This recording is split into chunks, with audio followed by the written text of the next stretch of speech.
പ്രിയമുള്ളവരെ, ആണ്ടുവട്ടത്തിലെ ഏറ്റവും സുന്ദരമായ ദിനം ഏത് എന്ന് ചോദിച്ചാൽ അത് ക്രിസ്തുമസ് ആണ് എന്ന് നമുക്കറിയാം. എന്നാൽ ആദ്യത്തെ ക്രിസ്തുമസ് അത്രമേൽ സുന്ദരമായിരുന്നില്ല എന്ന് സുവിശേഷ വിവരണങ്ങളിൽ നിന്ന് തന്നെ നിങ്ങൾക്ക് മനസ്സിലായിട്ടുണ്ട്. ആദ്യത്തെ ക്രിസ്തുമസ് ഒരുപാട് സങ്കടങ്ങളുടെയും അരക്ഷിതാവസ്ഥകളുടെയും അവഗണനകളുടെയും ആകത്തുകയാണ്. ലോക ചരിത്രത്തെ സൂക്ഷ്മമായി പഠിച്ച ചരിത്രകാരന്മാർ പറയുന്നുണ്ട്, യേശു ജനിച്ച കാലം ഈ ലോകത്തിലെ ഏറ്റവും കഷ്ടപ്പാടിൻ്റെ കാലമായിരുന്നു. മിക്കവാറും സാമ്രാജ്യ ശക്തികളൊക്കെയും മറ്റുള്ളവരെ അടിമകളാക്കി പരസ്പര യുദ്ധത്തിലും കൊലപാതകത്തിലും ചോരപ്പുഴ ഒഴുകുന്ന കാലത്തുമാണ് ക്രിസ്തു ജനിക്കുന്നത്. പലസ്തീന റോമിൻ്റെ ആധിപത്യത്തിന് കീഴിലായിരുന്നു. ചുറ്റുമുള്ള സാമ്രാജ്യങ്ങളൊക്കെയും ഇതുപോലെ ആധിപത്യത്തിൻ്റെ കരാളഹസ്തങ്ങൾ നീട്ടി സാധാരണക്കാരായ മനുഷ്യരെ ഞെരുക്കുന്ന കാലത്താണ് ക്രിസ്തു ഈ ഭൂമിയുടെ സന്തോഷമായി പിറക്കുന്നത്. അവൻ പിറക്കാൻ തിരഞ്ഞെടുത്ത പരിശുദ്ധ കന്യകാമറിയമെന്ന ആ യഹൂദ ബാലികയും അവളുടെ നിയുക്ത ഭർത്താവായ ജോസഫും തങ്ങളിലൂടെ ദൈവം ചെയ്യുന്ന ഈ വലിയ കാര്യങ്ങളെക്കുറിച്ച് ഒരുപാട് ഭാരപ്പെടേണ്ടി വന്നു, ഒരുപാട് സങ്കടപ്പെടേണ്ടി വന്നു, ഒരുപാട് അലയേണ്ടി വന്നു എന്നും നാം സുവിശേഷത്തിൽ വായിക്കുന്നുണ്ട്. ദൈവം ഏറ്റവും സന്തോഷകരമായ സകല ജനത്തിനുമുള്ള സന്തോഷത്തിന്റെ സദ്വാർത്ത അറിയിക്കാൻ തിരഞ്ഞെടുത്ത വഴികളും അതിനുവേണ്ടി തിരഞ്ഞെടുത്ത സമയവും മാനുഷികമായ ദൃഷ്ടിയിൽ നോക്കിയാൽ ഒട്ടും സ്വീകാര്യമായ സമയമായിരുന്നില്ല. ശരിക്കും ഈ പരിശുദ്ധ അമ്മയും യോസേപ്പ് പിതാവും ആ പ്രദേശത്തെ മനുഷ്യരും ഒക്കെയും അനുഭവിക്കുന്ന വലിയ കഷ്ടതകളെ ചേർത്ത് വായിക്കുമ്പോൾ നമുക്ക് മനസ്സിലാക്കാൻ സാധിക്കും, രക്ഷകന്റെ തിരുപ്പിറവയ്ക്ക് വേണ്ടിയുള്ള വലിയ സഹനങ്ങൾ. ആ പ്രസവവേദന കേവലം അവന്റെ അമ്മ മാത്രമല്ല, ഈ ലോകമൊന്നാകെ അനുഭവിക്കുകയായിരുന്നു എന്നുള്ളതാണ് സത്യം. വളഞ്ഞ വരകളിലൂടെ നേരെ എഴുതുന്ന ദൈവത്തിന്റെ വിചിത്രമായ രക്ഷാ സന്ദേശത്തിന്റെ അർത്ഥം നമ്മൾ ക്രിസ്മസ് രാവിലാണ് അതിൻ്റെ പൂർണ്ണതയിൽ മനസ്സിലാക്കുന്നത്. പ്രിയപ്പെട്ടവരെ, ജീവിതത്തിൽ സമാനമായ സങ്കടങ്ങളിലൂടെ, അവഗണനകളിലൂടെ, തിരസ്കരണത്തിലൂടെ കടന്നു പോകുമ്പോൾ ദൈവം കൈവിട്ടു എന്നും ദൈവമില്ല എന്നും ദൈവത്തിന് എൻ്റെ കാര്യത്തിൽ താല്പര്യമില്ല എന്നുമൊക്കെ സ്വാഭാവികമായി ചിന്തിക്കുകയും പറയുകയും ചെയ്യാൻ പ്രലോഭനമുള്ളവരാണ് നാം ഓരോരുത്തരും. പക്ഷേ ഈ പുൽക്കൂടിൻ്റെ നിശബ്ദതയിൽ ഈ ഉണ്ണിമിശിഹായുടെ തൃപ്പാദത്തെങ്കിലിരുന്ന് ധ്യാനിക്കുമ്പോൾ നമുക്ക് മനസ്സിലാക്കാൻ സാധിക്കും, ജീവിതത്തിൻ്റെ സഹനങ്ങളൊക്കെയും ജീവിതത്തിൻ്റെ തിരസ്കരണങ്ങളൊക്കെയും പ്രതീക്ഷയ്ക്ക് ഘടകവിരുദ്ധമായത് സംഭവിക്കുന്ന സാഹചര്യങ്ങളൊക്കെയും അവന് നമ്മുടെ ജീവിതത്തിൽ വന്നു പിറക്കാനുള്ള വഴിയൊരുക്കലുകളാണ്. ഒരു സഹനവും രക്ഷകനെ കണ്ടെത്താതെ പോകാൻ പാടില്ല എന്നത് ദൈവത്തിന്റെ നിതാന്തമായ പദ്ധതിയുടെ ഭാഗമാണ്. പ്രിയപ്പെട്ടവരെ, എല്ലാ ദുഃഖങ്ങളും ചെന്നെത്തി നിൽക്കുന്നത് അവന്റെ പാദാന്തികത്തിലാണ്.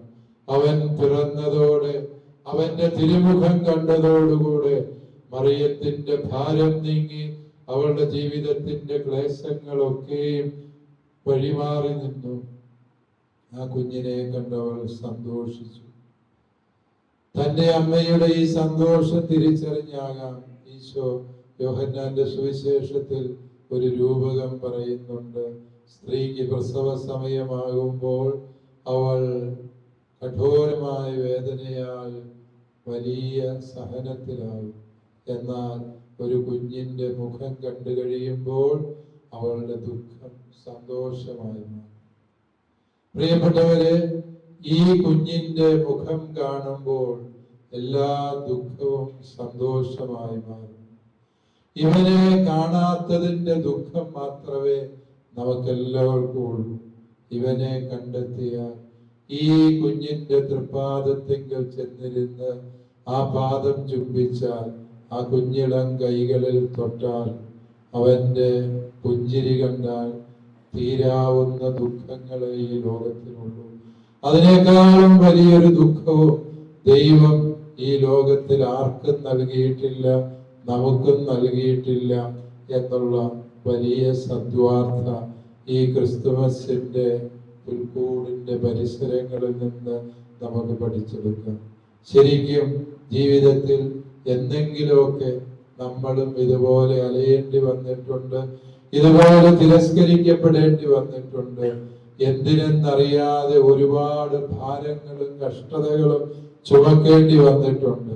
പക്ഷെ ഓർക്കുക, അതൊക്കെയും രക്ഷകന് വന്നു പിറക്കാനുള്ള വഴിയൊരുക്കലുകളാണ്. രക്ഷകൻ നമ്മുടെ ജീവിതത്തിലേക്ക് കടന്നു വരാനുള്ള ഈറ്റുനോവുകളാണ് എന്ന സത്യം നമുക്ക് തിരിച്ചറിയും. ഈ ക്രിസ്തുമസിന്റെ ആദ്യ സന്ദേശം സങ്കടങ്ങളൊക്കെയും കർത്താവിനെ വരവേൽക്കാനുള്ള വഴിയൊരുക്കലുകളാണ് എന്ന യാഥാർത്ഥ്യത്തെ നമുക്ക് ഉൾക്കൊള്ളാൻ പരിശ്രമിക്കും. രണ്ടാമതായി ഒരു ചിന്തയും കൂടി പറഞ്ഞ് ഞാൻ അവസാനിപ്പിക്കുകയാണ്. ആട്ടിടയന്മാരെ ഈശോയുടെ ജനനത്തിന്റെ സദ്വാർത്ത മാലാഖ അറിയിക്കുകയാണ്. വളരെ സുന്ദരമായിട്ടാണ് ആ വചനം ലൂക്കാസ് സുവിശേഷകൻ എഴുതി വയ്ക്കുക. ആ പ്രദേശത്തെ മലഞ്ചെരുവുകളിൽ തങ്ങളുടെ ആടുകൾക്ക് കാവൽ നിന്നിരുന്ന ഇടയന്മാരുണ്ടായിരുന്നു എന്ന് പറയും. ഈ വചനം വായിക്കുമ്പോഴൊക്കെയും എനിക്ക് നമ്മുടെ പ്രിയപ്പെട്ട വികാരിച്ചന്മാരെയും ഇടവക പള്ളികളെയും ആണ് ഓർമ്മ വരിക. ഈ മലഞ്ചെരുവുകളിലൊക്കെ പതിറ്റാണ്ടുകളായി, നൂറ്റാണ്ടുകളായി നമ്മുടെ ജനത്തിന് വേണ്ടി കാവൽ നിൽക്കുന്ന ഇടയന്മാരെ കുറിച്ച് കർത്താവ് ഈ ക്രിസ്മസ് നാളിൽ ഓർമ്മിക്കുക. ശരിക്കും ആരൊക്കെയോ എവിടെയൊക്കെയോ നമുക്കൊക്കെയും കാവൽ നിന്നിട്ടുണ്ട്. നമ്മുടെ മാതാപിതാക്കളാകാം, നമ്മുടെ ഗുരുജനങ്ങളാകാം, സഹോദരങ്ങളാകാം, ആരൊക്കെയോ കാവൽ നിന്നതിൻ്റെ പുണ്യമാണ് നമ്മുടെയൊക്കെയും ജീവിതത്തിന്റെ സുരക്ഷിതത്വം എന്ന് തിരിച്ചറിയുവാൻ നമ്മൾ ശ്രമിക്കുന്നു. എന്നാൽ എല്ലാ കാവലാളുകളോടുമായി മാലാഖ പറയുകയാണ്, ഇതാ സകല ജനത്തിനുമുള്ള സന്തോഷത്തിന്റെ സദ്വാർത്ത ഞാൻ നിങ്ങളെ അറിയിക്കാം. നിങ്ങൾക്കായൊരു രക്ഷകൻ കർത്താവായ ക്രിസ്തു ഭൂജാതനായിരിക്കും. ഇനിമേൽ നമ്മളുടെ സുരക്ഷിതത്വം എന്ന് പറയുന്നത് ഈ ഉണ്ണിമിശിഹായുടെ തൃപ്പാദമാണ്, അവന്റെ തിരുമുഖമാണ്, അവന്റെ തൃക്കൈകളിൽ നാം എല്ലാവരും സുരക്ഷിതരാണ്. ഇനിമേൽ ആരും ഈ ഭൂമിയിൽ അരക്ഷിതരായിട്ടില്ല. ഇനിമേൽ ആരും ഈ ഭൂമിയിൽ അവഗണിക്കപ്പെട്ടവരായിട്ടില്ല. കാരണം അവഗണിക്കപ്പെടാവുന്നതിന്റെ പരകോടിയിൽ അവൻ പിറന്നുകൊണ്ട് അവഗണിക്കപ്പെടുന്ന സകല മനുഷ്യർക്കും വേണ്ടി അവൻ സദ്വാർത്തയായി തീരുകയായിരുന്നു. പ്രിയപ്പെട്ടവരെ, ഉണ്ണിമിശിഹായുടെ ഈ തിരിച്ചറിവിന്റെ പാഠം അത് മറ്റൊന്നുമല്ല. ഉണ്ണീശോയെ തിരിച്ചറിയാൻ പിള്ളക്കച്ച കൊണ്ട് പൊതിഞ്ഞ് പുൽത്തൊട്ടിയിൽ കിടക്കുന്ന ഒരു ശിശുവിനെ നിങ്ങൾ കാണും. ഇതാണ് ആട്ടിടയന്മാർക്ക് ദൈവദൂതൻ കൊടുത്ത അരുളപ്പാട്. ഓർക്കുക, ഈ ഒരു സന്ദേശം നമുക്കും ഹൃദയത്തിൽ സ്വീകരിക്കാം. അതായത് വെള്ളക്കച്ച കൊണ്ട് പൊതിഞ്ഞ് പുൽത്തൊട്ടിയിൽ കിടക്കുന്ന ഒരു ദൈവത്തെ കുറിച്ചുള്ള ചിത്രം. മഹത്വത്തിന്റെ മാനദണ്ഡങ്ങൾ ഇനിമേൽ അധികാര സ്ഥാനങ്ങളോ ആടയാഭരണങ്ങളോ സമ്പത്തിന്റെ പിൻബലമോ അല്ല, മറിച്ച് ഈ ഉണ്ണിമിശിഹായുടെ ചാരയെ പോയി നിൽക്കാനുള്ള ഹൃദയവിശാലതയാണ്. അതാണ് ആട്ടിടയന്മാർ ചെയ്യുന്നത് എന്നുള്ള സത്യം. അവനെ ആരാധിക്കാൻ മാത്രം നീ കൃപ കിട്ടിയെങ്കിൽ നീയാണ് ഈ ഭൂമിയിലെ ഏറ്റവും അനുഗ്രഹീതൻ എന്നാണ് ദൂതൻ പറഞ്ഞതിന്റെ പൊരുൾ. പ്രിയപ്പെട്ടവര്, ഈ ഉണ്ണീശോയെ ആരാധിക്കാനാണ് ആട്ടിടയന്മാർ പരസ്പരം തീരുമാനിക്കുന്നത്. നമുക്ക് ബേത്ലഹേം വരെ പോകാം, ദൂതൻ പറഞ്ഞത് പോലെ അവനെ പോയി ആരാധിക്കാം എന്നവർ പറഞ്ഞു. പലപ്പോഴും ദൈവദൂതന്റെ ഇത്തരത്തിലുള്ള അരുളപ്പാടുകൾ കേൾക്കാൻ കഴിയാത്ത വിധത്തിൽ നമ്മുടെ ഹൃദയങ്ങളൊക്കെയും ഒരുപാട് ഭാരപ്പെട്ടിരിക്കുകയാണ്. ചിലരിൽ അത് ദ്രവ്യാഗ്രഹത്തിൻ്റെതാകാം, ചിലരിൽ അത് ജഡിക ആസക്തിയുടേതാകാം, ചിലരിൽ അത് ലഹരി വസ്തുക്കളുടേതാകാം, ചിലരിൽ അത് അഹങ്കാരത്തിൻ്റെതാകാം, വേറെ ചിലരിൽ അത് കോപത്തിന്റെയും വെറുപ്പിന്റെയും ആകാം. പ്രിയപ്പെട്ടവരെ, ദൂതന്റെ അരുളപ്പാട് കേൾക്കാൻ കഴിയാത്ത വിധം നമ്മുടെ ഹൃദയം ഭാരപ്പെട്ടു പോകുന്നുവെങ്കിൽ ശ്രദ്ധാപൂർവം നമുക്ക് ഈ ഉണ്ണിയെ ധ്യാനിക്കാം. അവൻ പഠിപ്പിച്ചു തരും യഥാർത്ഥ കൃപയുടെ മാനദണ്ഡമെന്നത് ഈ പുൽക്കൂട്ടിൽ വെള്ളക്കച്ചയിൽ പൊതിഞ്ഞ് കിടത്തപ്പെട്ട ഈ കുഞ്ഞിന്റെ മഹത്വത്തിന്റെ മാനദണ്ഡമെന്ത് എന്ന് ഉണ്ണിമിശിഹ പഠിപ്പിച്ചു തരുന്നത് നമുക്ക് ഹൃദയത്തിൽ സ്വീകരിക്കും. അതുകൊണ്ട് ജീവിതത്തിൽ നമ്മുടെ മഹത്വത്തെ കുറിച്ചുള്ള സങ്കല്പങ്ങളൊക്കെയും തിരുത്തി എഴുതാൻ, ആദരവിന്റെയും ബഹുമാനത്തിന്റെയും ജീവിതത്തിലെ നേട്ടങ്ങളുടെയും പട്ടികകളെയൊക്കെ ഈ കർത്താവ് പുൽക്കൂട്ടിൽ വെച്ച് നമ്മളെ കൊണ്ട് തിരുത്തി വായിപ്പിക്കുക. ഈ തിരുത്തി വായന നമ്മുടെ ഹൃദയത്തിൽ സ്വീകരിക്കാൻ നമുക്കും പ്രാർത്ഥിക്കാം. അവൻ പിറന്നത് കേവലം ഏതാനും ആട്ടിടയന്മാർക്ക് വേണ്ടിയല്ല, യൂദയ മലമ്പ്രദേശത്തെ ഏതാനും മനുഷ്യർക്ക് വേണ്ടിയല്ല. അവൻ പിറന്നത് സകല ജനത്തിനുമുള്ള സന്തോഷത്തിന്റെ സദ്വാർത്തയായിട്ടാണ്. അവന്റെ പിറവിയിൽ അസ്വസ്ഥമാകുന്ന ഒരുപാട് പേര് ലോകത്തിന്റെ നാനാഭാഗങ്ങളിലുമുണ്ട്. ഹെറോദേസ് രാജാവ് അവന്റെ ജനനത്തിൽ അസ്വസ്ഥമായി എന്ന് തിരുവചനത്തിൽ സൂചിപ്പിക്കുന്നത് പോലെ, പ്രിയപ്പെട്ടവരെ, നമ്മുടെ കൊച്ചു കേരളത്തിലും ക്രിസ്തുമസിന്റെ പുണ്യത്തെ ഉൾക്കൊള്ളാൻ തുറവിയില്ലാത്ത വിധം സങ്കുചിതമായി പോയ വർഗീയ ചിന്താഗതി വളരുന്നു എന്നുള്ളത് നമ്മെ ഭയപ്പെടുത്തുന്നതാണ്. ഉത്തരേന്ത്യയിൽ അനേകം ഇടങ്ങളിൽ ക്രിസ്തുമസ് ആഘോഷിക്കാനോ ഈശോയുടെ തിരുസ്വരൂപം സംവഹിക്കാനോ അനുവാദമില്ലാതെ നമ്മുടെ ദേവാലയങ്ങളും അതുപോലെ വിശ്വാസികളും ഏറെ ഹൃദയഭാരത്തോടെ കഴിയുന്ന കാലത്താണ് നാം ഈ ക്രിസ്തുമസ് ആഘോഷിക്കുക. കാരണം അവന്റെ ജനനത്തിന്റെ സദ്വാർത്ത നിക്ഷിപ്ത താല്പര്യങ്ങളുള്ള ഭരണകൂടങ്ങൾക്കൊക്കെയും എക്കാലത്തും ഭീഷണിയായിരുന്നു എന്നുള്ളത് തിരുവചനം നമുക്ക് തരുന്ന മുന്നറിയിപ്പാണ്. സമകാല ലോകത്തെ കുറിച്ച് ചിന്തിക്കുമ്പോൾ, നമ്മുടെ രാജ്യത്തെ കുറിച്ച് ചിന്തിക്കുമ്പോൾ ഈ ഹെറോദേസിന്റെ കഥയ്ക്ക് ഒരുപാട് അർത്ഥതലങ്ങളുണ്ട് എന്ന് നമുക്ക് വായിച്ചെടുക്കാൻ സാധിക്കും. നിക്ഷിപ്ത താല്പര്യങ്ങളും സ്വന്തം കസേര സംരക്ഷിക്കാൻ വ്യഗ്രതകളും ഉള്ളവർക്കൊക്കെയും അവന്റെ ജനനം എന്നേക്കും ഭീഷണിയാണ്.